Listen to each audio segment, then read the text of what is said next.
Manufacture and other operations.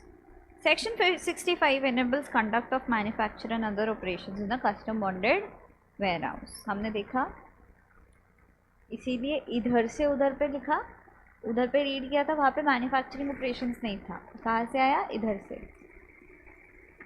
Customs bonded में कर सकते हैं क्या? The owner of any warehouse goods may carry on any manufacturing process or other operations in relation to warehouse goods in a custom bonded warehouse. After manufacture, the produced goods may either be exported out of India or cleared for. The duties are fully remitted if the goods resulting from such operations are exported. बराबर. Import duty, interest, fine and penalties, if any, are payable only if the resulting goods or imported goods are cleared for domestic market, जिसको हम home consumption बोलते हैं, जिसके लिए हम क्या file करते हैं? Ex bond bill of entry. Further the clearance of such goods for domestic consumption squarely qualifies a supply under section under GST law and would be leviable to tax under section 9 of CGST and 5 of IGST. समझ में आ रहा है कि हमको 9 leviability charge of GST 9 1 2 3 4 5. yes. Supply सुनते से मेरा आ गया है section 7. whether the supply from warehouse is intra और इंटर. POS हमको बताता है इंट्रा कैसे इंटर. इधर तक हमने देखा कि आप ये प्रोसीजर जो है मैन्युफैक्चरिंग प्रोसेसिंग की, ये कौन से वेयर हाउस में कर सकते हो? Custom bonded. नेक्स्ट लाइन बताता है at present manufacture and other operation in a bonded warehouse are allowed only in a private bonded warehouse and not in. लिख लिया हम लोग already. Further manufacture and other operations are also allowed in a special bonded warehouse with respect to done. Permission of inbound manufacturing facility can be given by principal commissioner और commissioner of customs. अपन ने दोनों लिख लिया था उधर ही. During the manufacturing operations और other processes done in the warehouse, waste और रिफ्यूज में also arise. The question that arises is whether any import duty should be levied on the waste और refuse so generated. The answer is dependent upon finished goods manufactured is exported out of India और cleared for home consumption. एक तो इस पर dependent है और दूसरा कि whether the goods are actually exported, whether the waste is actually exported or imported in India. बराबर. In this respect the following provisions shall apply. ऊपर का कट कर दे. If the whole or any part of the goods resulting from such operations are exported, import duty shall be remitted on the quantity of the warehouse goods containing so much of the waste or refuse as has arisen from the operations carried on in relation to the goods exported. However, such waste or refuse is either destroyed or duty is paid on such waste or refuse as it has been imported into India in that form. वही form में उस पर लगेगा duty. अगर वो import किया तो और बाहर किया तो चला गया. सिंपल ना. चार्ट याद है. Finish goods export home consumption. Export किया है तो नहीं लगेगा इम्पोर्ट ड्यूटी. होम कंजम्पशन किया तो लगेगा. अगर एक्सपोर्ट तो किया है, इसका वेस्ट अभी हम देखेंगे. वेस्ट भी एक्सपोर्ट किया है तो, बट अगर वेस्ट इंपोर्ट किया है तो किसके ऊपर? वेस्ट के ऊपर. सिमिलरली होम कंजम्पशन किया है, इधर पे भी होम था, अभी इधर भी वेस्ट जो है ये एक्सपोर्ट किया है तो नहीं लगेगा. इंपोर्ट किया है तो वेस्ट किसके रेट पे? Finish goods. Very good. If the whole or any part of the goods resulting from such operations are cleared from the warehouse for home consumption, import duty shall be charged on the quantity of warehouse goods contained in so much of the waste or refuse as it has arisen from the operation carried on in the. समझा? अब ये part जो है ये interesting है. हाँ, मुझे बताना, हमने बोला इम्पोर्ट ड्यूटी लगेगा नहीं लगेगा अभी तक के, बट कितना लगेगा? This is the question. Raw material आप मंगवा रहे हो और कंट्री के अंदर आपका जा रहा है फिनिश गुड्स, तो इंपोर्ट ड्यूटी आप इस पे चार्ज करोगे कि इस पे चार्ज करोगे? Answer should be raw material, क्योंकि आपने इंपोर्ट क्या किया था? Raw material. बराबर. इधर तक कोई प्रॉब्लम नहीं. अब मेरा क्वेश्चन है, अगर इंपोर्ट ड्यूटी जो रॉ मटेरियल का है वो ज़्यादा है,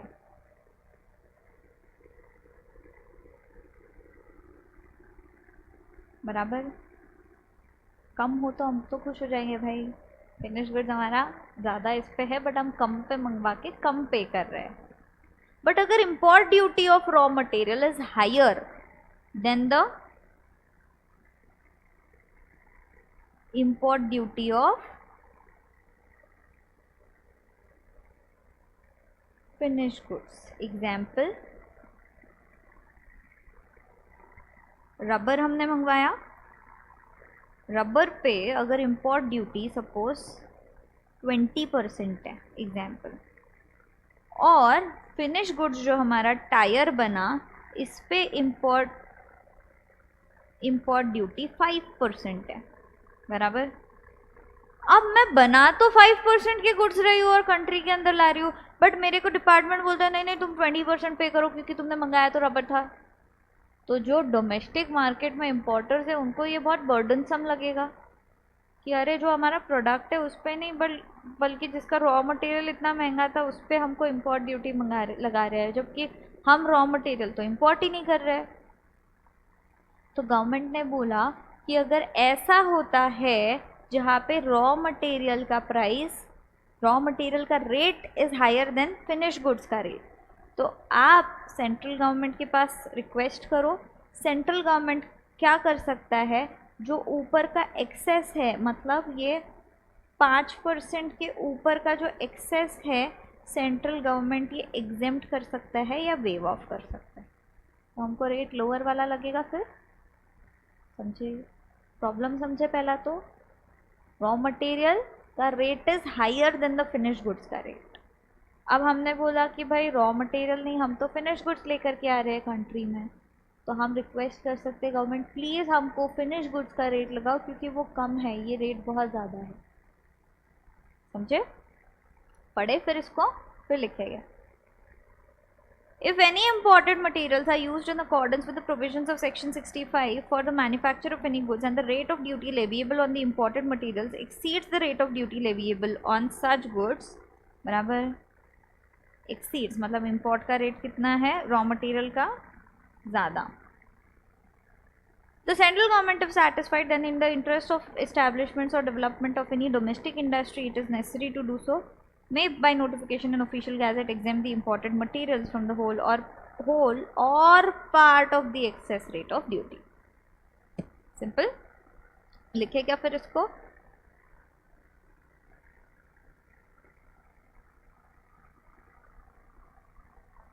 कस्टम्स ड्यूटी, इसका ही एक नोट है, हाँ जो आपने अभी लिखा उसी का नोट, हाँ but customs duty on raw material or finished goods,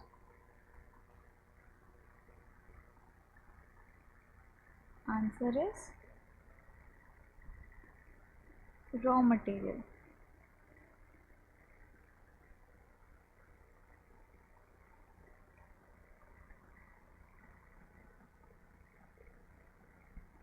however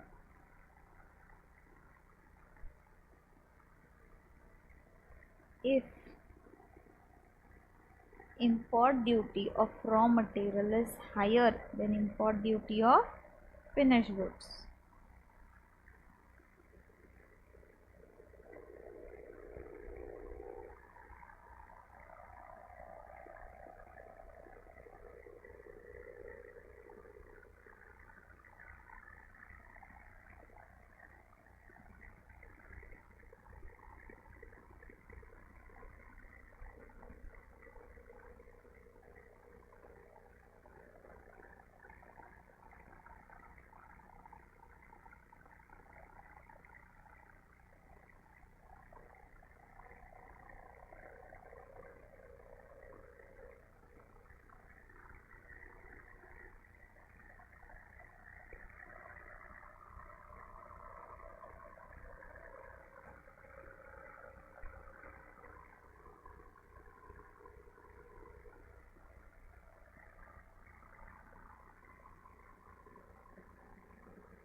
चलो, समझ में आया इधर तक? हमने सबसे पहले देखा वेयर हाउस मतलब क्या होता है, वेयर हाउस गुड्स क्या होते हैं, इसके लिए लाइसेंस लेना पड़ता है। 3 तरीके के वेयर हाउसेज है, पब्लिक, प्राइवेट और स्पेशल, बराबर।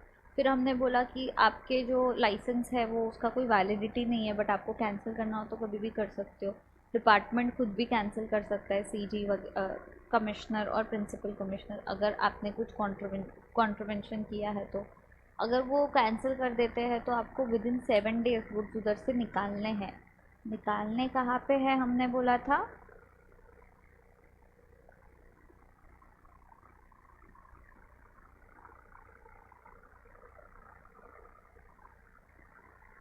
एक तो आप वेयर हाउस 1 से वेयर हाउस 2 में जा सकते हो, बराबर। या तो होम कंजम्पशन कर सकते हो, बराबर।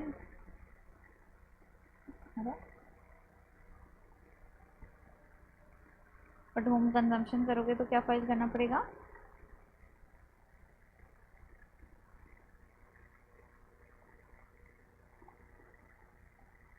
प्लस कस्टम्स ड्यूटी पे करना पड़ेगा।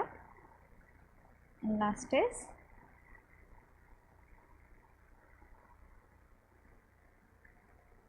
एक्सपोर्ट करो, बराबर। एक्सपोर्ट करोगे तो इसका पूरा प्रोसीजर करना पड़ेगा।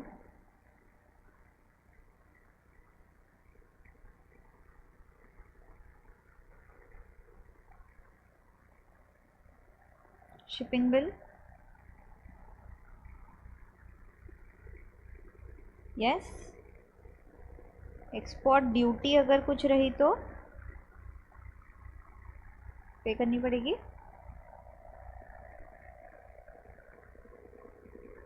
इंपोर्ट ड्यूटी,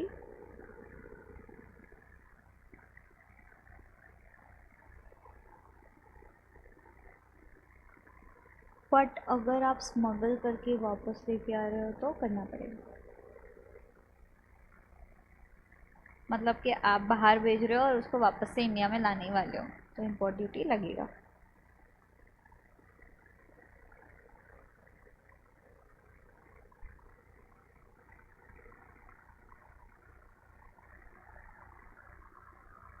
या आपने बाहर भेजा था और अभी स्मगलिंग करके लेके आ रहे हो तो इंपोर्ट ड्यूटी लगेगा।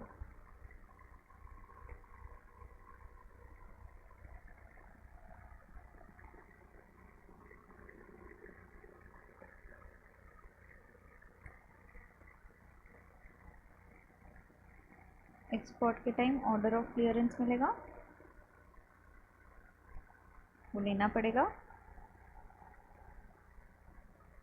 सिमिलरली फर्स्ट जब दूसरे वेयर हाउस में शिफ्ट कर रहे हो तब पीओ का परमिशन ले लो।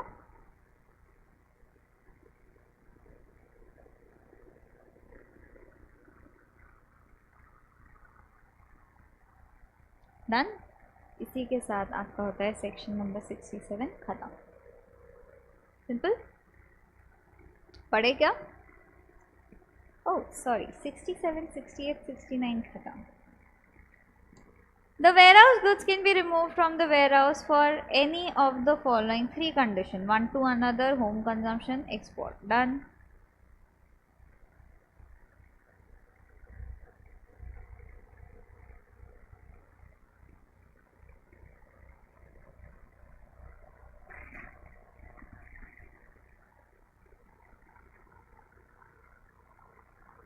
Transfer of warehouse goods from one warehouse to another.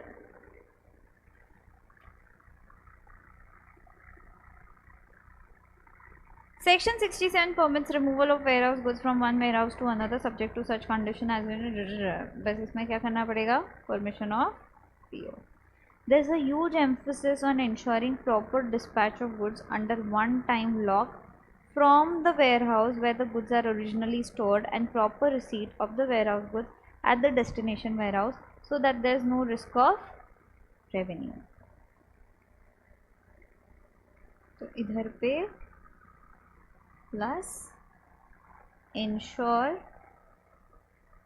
proper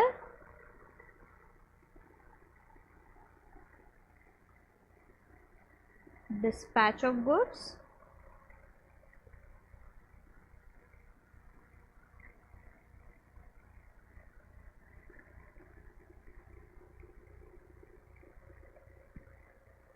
under one time lock from the warehouse where the goods are originally stored. पूरा लॉक लगा के डिस्पैच करो गुड्स. ऐसा नहीं कि आप डिस्पैच तो कर दिए, कोई किधर खोल रहा है, कोई किधर निकाल दे रहा है गुड्स.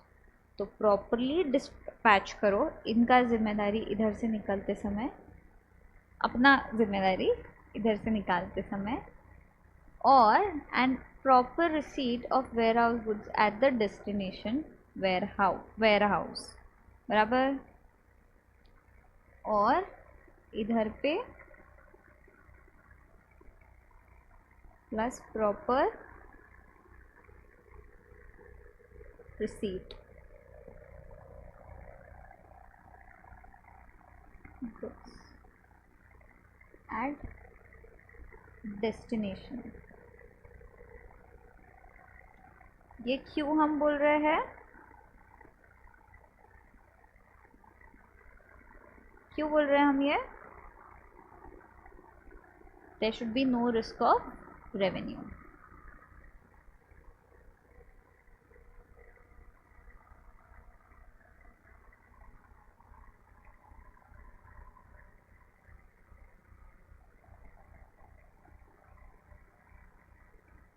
पता चले एक वेयर हाउस में हमने डाला, होम कंजम्पशन के लिए नहीं लिया तो कस्टम्स ड्यूटी पे नहीं किया, बट दूसरे वेयर हाउस में जैसे ही हम डालने, हमारा ट्रक जा रहा है, तब हम क्या कर रहे हैं, 2-3 मटेरियल निकाल रहे हैं बिना कस्टम्स ड्यूटी पे किए इधर गए.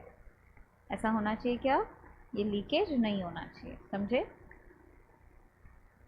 सेकेंड पार्ट पढ़े? इतना पढ़ता है, फिर लिख लो. Clearance of warehouse goods for home consumption. Any warehouse goods may be cleared for home consumption in accordance with the provision of Section 68. The essential ingredients of Section 68 are ex-bond bill. ex-bond bill of entry जैसे ही होता है duty पे करो, और interest और penalty भी. तो हम CD के जगह डिप लिख दें क्या?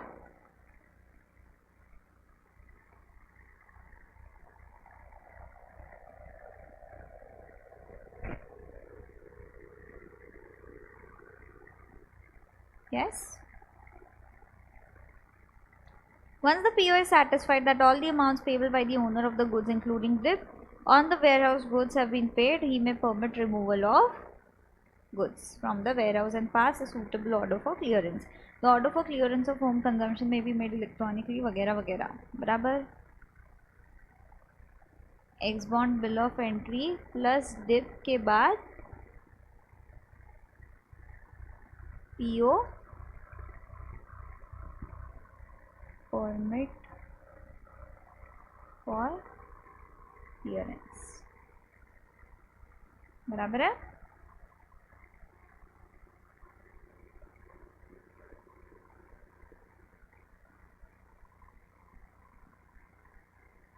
बराबर.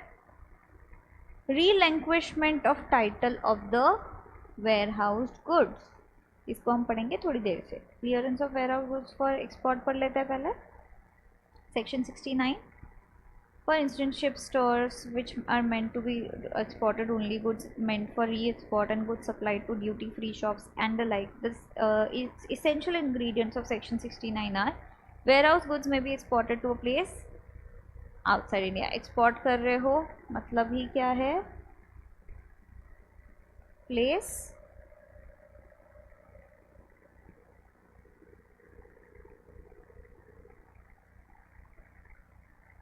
बराबर.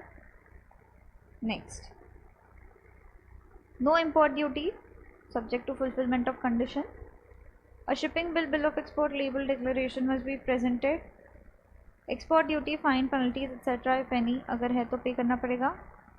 The proper officer of customs should satisfy himself that all regulation, restrictions and prohibitions in force in respect of export of such goods is complied and fulfilled.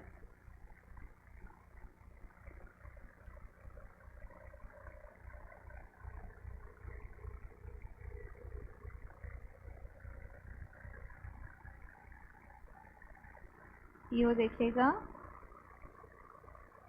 और regulations etc fulfilled. बराबर.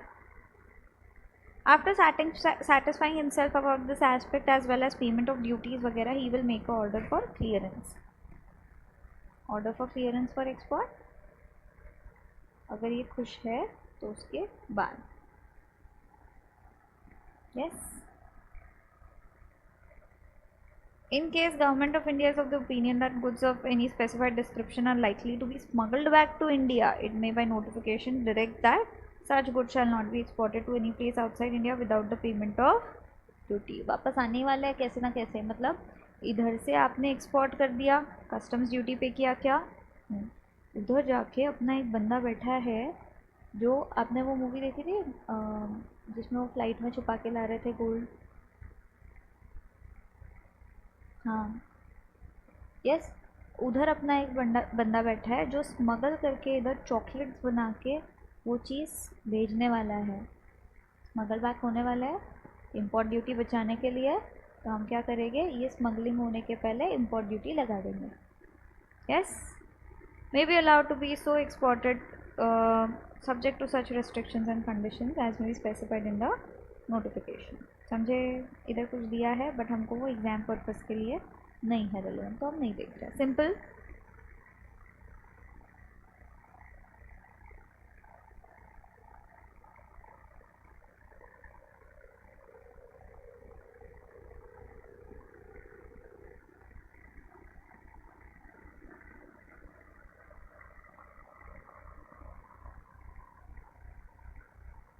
Customs duty बचाने के लिए बाहर भेजा और ये वापस अंदर लाने वाला है, समझ में आ रहा है?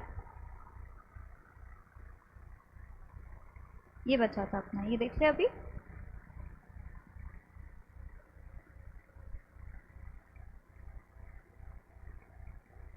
गुड्स आया, आपने बुला रहे नहीं नहीं नहीं नहीं चाहिए हमको, कस्टम्स ड्यूटी पे करना है क्या, पेनल्टी पे करना पड़ सकता है क्या? यस,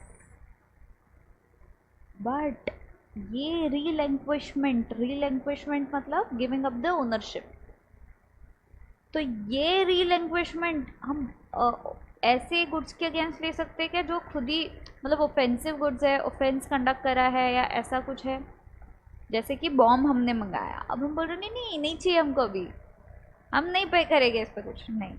तो जो अदर देन कोई ऑफेंस वाले गुड्स है उस पर आप ये टाइटल जो है वो अपना छोड़ सकते हो, गिव अप कर सकते हो। अगर करते हो कस्टम्स ड्यूटी नहीं लगेगा, पेनल्टी लगेगा, समझे? तो ये हम क्या करेंगे ना, एक नोट में लिखेंगे लास्ट में। आप इधर तक लिखते हो या नोट भी लिख दूँ तो साथ में लिखोगे? नोट भी लिख दूँ, ठीक है।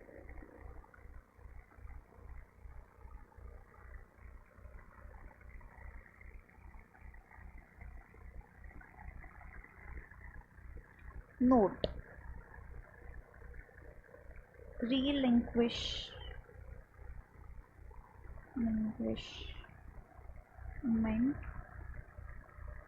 ऑफ, डिक्टेट करोगे,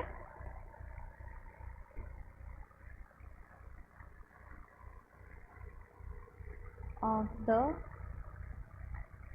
वेयरहाउस्ड गुड्स, जाने दो, इधर देख लो।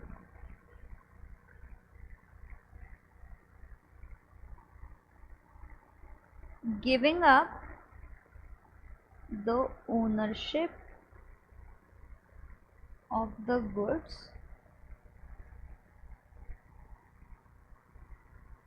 but कौन से goods?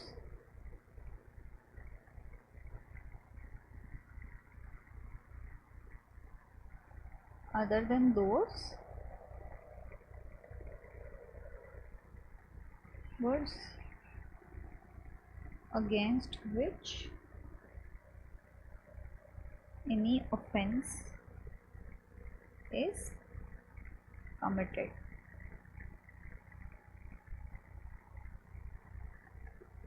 बराबर,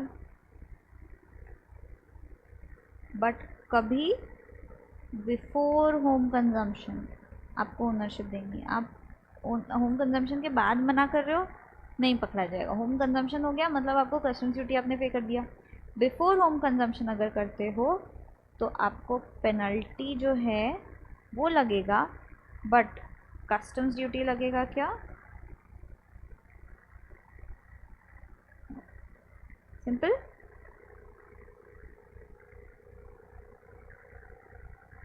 पढ़े अपन इसको।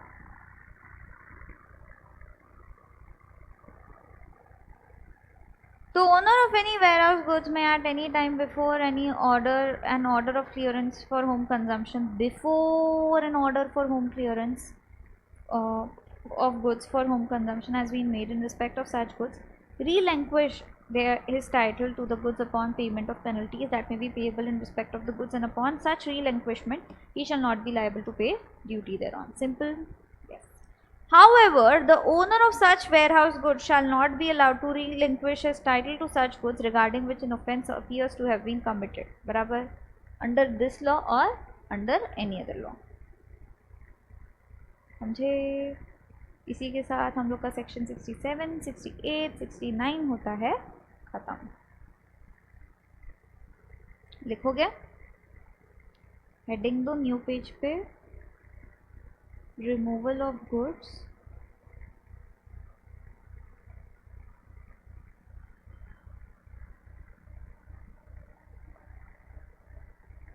in the warehouse.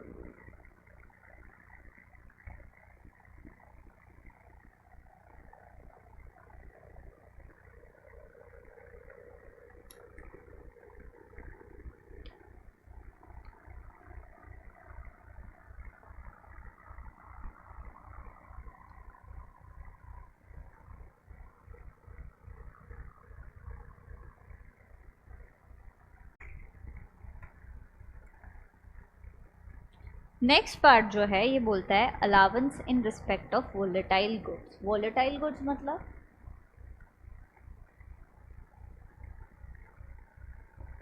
Yes change होते रहते हैं. अभी आप मुझे बताओ, पेट्रोल पंप पे जाते हो आप, पेट्रोल डालता है, आप खुला रख के रखते हो क्या? फटाक से बंद करते हो. क्यों? जल्दी से इवेपोरेट होता है. तो अगर ये चीज़ें ऑयल, पेट्रोल, अल्कोहल, ये सारी चीज़ें आप इंपोर्ट करते हो, तो आप अगर मंगवाओगे 1000 लीटर, बराबर, ज़रूरी है क्या पूरा है, या हो सकता है 990 लीटर्स आए, हो सकता है. ये नॉर्मल लॉस है, बराबर. And it is recognised everywhere in business, और जो एक्सपोर्ट कर रहा है उसको, importer, everywhere it is recognised. Correct. तो हम जब कंट्री के अंदर आ रहा है तब तो 990 आ रहा है, तब हम गवर्नमेंट को बोले कि हम क्यों 1000 लीटर पे करें. हमने बोला but it is normal loss ना, why should we bear the loss. और एक तो लॉस बेयर करो और उस पर कस्टम्स ड्यूटी भी दो तुमको, ये तो गलत हो जाएगा. तो गवर्नमेंट ने बोला कि ठीक है, आई अंडरस्टैंड, ये तो नहीं होना चाहिए तुम्हारे साथ, ठीक है, तो तुम क्या करो, जितना तुम्हारा आ रहा है वो गुड्स पे करो. सिंपल. बट ये कौन से केसेस में? Volatile goods, normal loss. कोई चोरी कर लिया है नॉर्मल, तो उसका अभी तक हम नहीं देखे. सिंपल. देखेगा इसको. In some cases, warehouse goods are subject to normal loss owing to volatility of such goods and manner of their storage. For instance, petroleum products like aviation fuel, motor spirit, समझ में आया, have a tendency to evaporate during long period of storage. Similarly, wine, spirit, beer are imported under overproof conditions in wooden barrel, जिसको बोलते हैं. Yes. Stored in bonded warehouses, they are volatile in nature and there is considerable evaporation loss during the storage. ये हमको समझ में आ रहा है. ये खाली एग्जाम्पल्स है क्या? Resultantly, there is generally a difference between the bonded quantity and the quantity at the time of removal from the warehouse. अच्छा, जब आप वेयर हाउस के अंदर डालते हो तभी भी डिफरेंस है और बाहर निकालते हो तभी भी डिफरेंस है, बराबर। This loss is due to natural causes and neither the importer nor the warehouse keeper are at fault. Thus, neither the importer nor the warehouse keeper can be asked to bear the duty burden of this loss. This position has been recognized and duty on the deficiency has been remitted under section बराबर। When any warehouse goods notified under this section, क्या क्या notified है, यही सारे items are at the time of delivery from warehouse found to be deficient in quantity on account of natural loss, the AC or DC may remit the duty on such deficiency. Goods are notified under this section having regard to volatility of goods and manner of their storage. समझ में आ रहा है? इसको सिर्फ ऐसे heading लिख के अपन statement लिख देते हैं, मार्किंग आपको इधर करना है तो कर लो। अलाउंस, हाँ, in respect of volatile goods,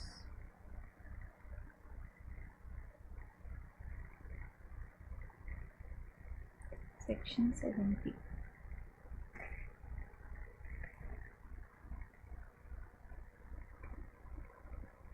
example नहीं, loss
अच्छा सेक्शन है ये। हम तो खाली इम्पोर्ट एक्सपोर्ट का बात कर रहे थे कि भाई होम कंजम्पशन के पहले, बट ये उसके अलावा भी बोलता है इनटू बॉन्ड एक्स बॉन्ड के टाइम भी।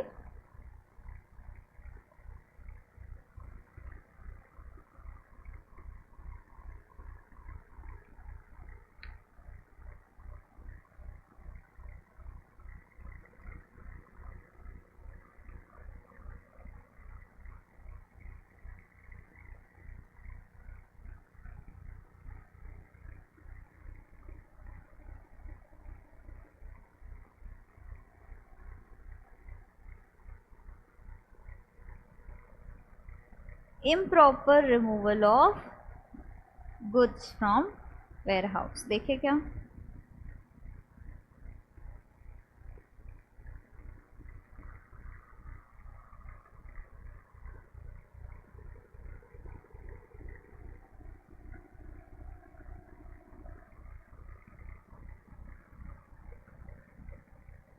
Section 71 and section 72।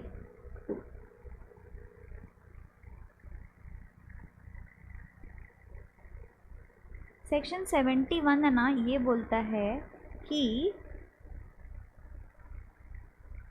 सेक्शन 67, 68, 69 के अलावा वेयरहाउस से रिमूव नहीं हो सकते हैं गुड्स।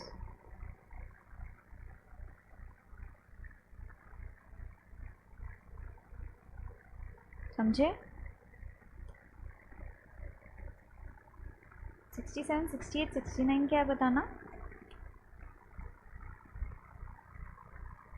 क्या बात है, एक से दूसरे warehouse, home consumption, export, simple.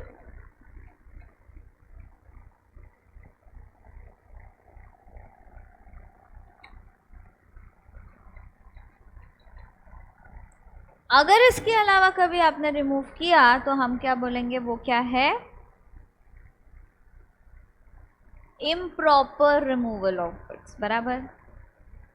अगर ऐसा है तो आपने कॉन्ट्रवीन करा है 71 को, तो एक्टिवेट होएगा 72। कॉन्ट्रवीन जब भी होएगा 72 एक्टिवेट होएगा। ये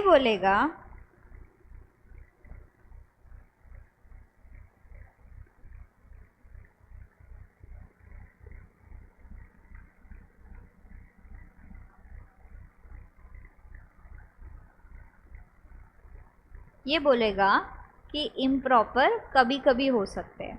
71 बोल रहा है, वापस से मैं रिफ्रेश कर रही हूँ, 71 बोलता है 67, 68, 69 के अलावा आप रिमूव नहीं कर सकते हो। 72 बोल रहा है अगर 71 को कॉन्ट्रवीन करते हो तो आपका इम्प्रॉपर रिमूवल हुआ। दूसरा, अगर हमने सेक्शन 61 नहीं देखा अभी तक, बट सेक्शन 61 के टाइमलाइंस दी हुई है, वो टाइमलाइन के बाहर आप जाते हो तो, एग्जाम्पल हमने 1 ईयर बोला, अब उसके ऊपर निकल रहे हो तो इम्प्रॉपर रिमूवल। सेक्शन 59 बराबर से बॉन्ड नहीं बनाया,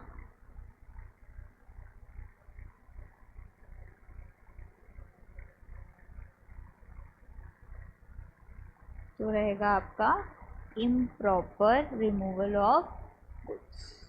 59 याद है क्या आपको?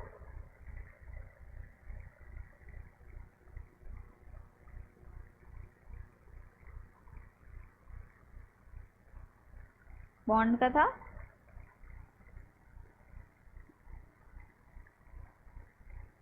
समझ में आया? रीड करें इसको एक बार। As we've seen above, warehouse goods can be removed from warehouse only in situations stipulated under 67, 68 and 69. As a corollary, it follows that warehouse goods cannot be removed otherwise. Section 71, 72 provide for such a prohibition and penal action thereon. Simple? Yes. Next part क्या बोल रहा है? Section 71 prohibits the removal of the warehouse goods out of a warehouse except on clearance for home consumption, export or removal or to another warehouse or as otherwise provided by the Customs Act. Section 72 enumerates the cases where the PO may demand the full amount of duty chargeable on account of warehouse goods together with interest, fine and penalties. डिप मांग सकता है क्या 72 में? The owner of the warehouse goods is required to forthwith pay the same. तो अगर ये किया तो पीओ डिप मांगेगा,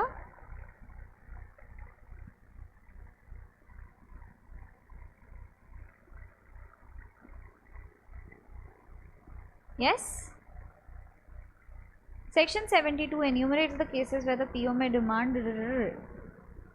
Cases enumerated in 72 are as follows: where any warehouse goods are removed from a warehouse in contravention to 71, लिखा हमने.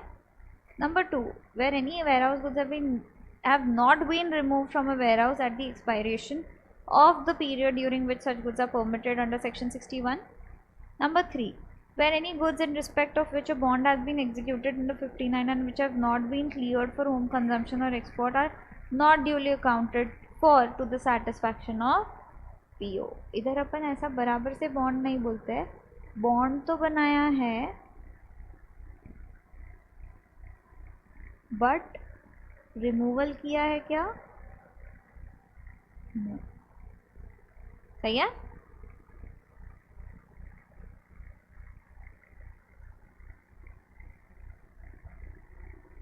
In case the owner fails to pay duty chargeable on account of warehouse goods together with interest, fine, penalty is payable in respect of goods warehoused by it, the PO may cause such goods to be retained and sold. Such sufficient portion of his goods, if any, in the warehouse as the said officer may deem fit. However, the PO has to first give notice to the owner. समझे? तो PO आपसे dip मांग सकता है और and PO में retain and sell such goods. बस OOBH देना पड़ेगा. सिंपल. ये हो गया आपका 71 एंड 72. 73 पे फटाफट देख लेते हैं. 73 बोलता है अगर आपका पूरा आपने कस्टम्स ड्यूटी पे कर दिया, गुड्स बराबर से निकाल लिए, तो जो बॉन्ड और सिक्योरिटी दिया था वो आपको वापस मिल जाएगा. When the whole of the goods covered by the bond executed under 59 have been cleared for home consumption or exported or transferred or are otherwise duly accounted for, and when all amounts due on account of such goods have been paid, the PO shall cancel the bond as discharged in full and shall on demand deliver it so cancelled to the person who has executed it or is entitled to receive it. Simple. तो basically goods clear होने के बाद, duty perform होने के बाद, जो duty आप पे करोगे वो सब होने के बाद PO shall cancel the bond और डिलीवर कर सकता है अगर आप मांगो तो जहाँ पे करना है. सिंपल. ये लिख लो, फिर इसका नोट लिखेंगे हम लोग. मैं इधर उसका भी नोट लिख के रख रही हूँ, आप तब तक ऊपर का लिख लो. दिख रहा है क्या आपको? सेक्शन 73. आज के लिए इतना ही. नोट लिखने के बाद फिर हम कल कंटिन्यू करेंगे.